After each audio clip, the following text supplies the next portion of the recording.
Hello everyone and welcome back to a new video. So I'm going to be showing you guys how to export for Instagram today. Many of the photos that we take are 2x3 as you can see in this image.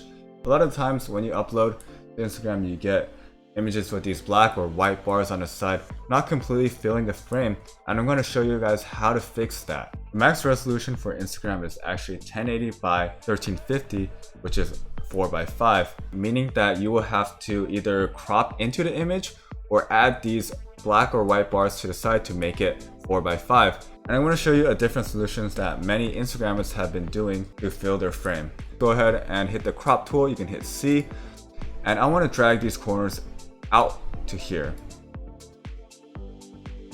until it reaches the top and the bottom border. You can see that there's empty space on the right and left side, and we're going to be filling those. So go ahead and hit OK. Now we're going to be transforming this photo, so go ahead and hit Ctrl T and this should pop up.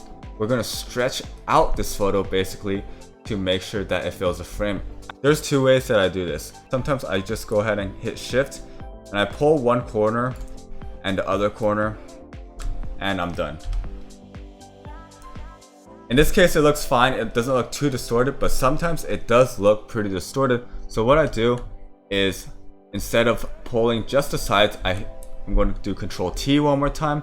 I'm going to pull the top a little bit and the bottom a little bit, so there's less of the right side and left side to fill. And now I'm going to hit Shift and pull it towards the side. And that's it. I think I like this method a little bit more because it doesn't stretch the image as much. To export, just go into File, Export, Export As. And then I like to do a quality of 80%. Let's hit 80. For the image size, I like to have the max resolution for Instagram. So if you didn't know, the max height you can have for Instagram is 1350 and the width is 1080. If I type in 1350 here, it should become 1080 for the width. For Instagram, I think it's better to have a vertical image because people normally use their phones vertically. Next, for the metadata, you can put copyright and contact info if you're going to upload it to somewhere else. Sometimes the colors appear all funky, and that's because you didn't check convert to sRGB. Also, make sure to embed your color profile. All you have to do next is hit export and you're done. So that's it for this video. If you liked it, please smash that like button and I'll see you guys in the next video.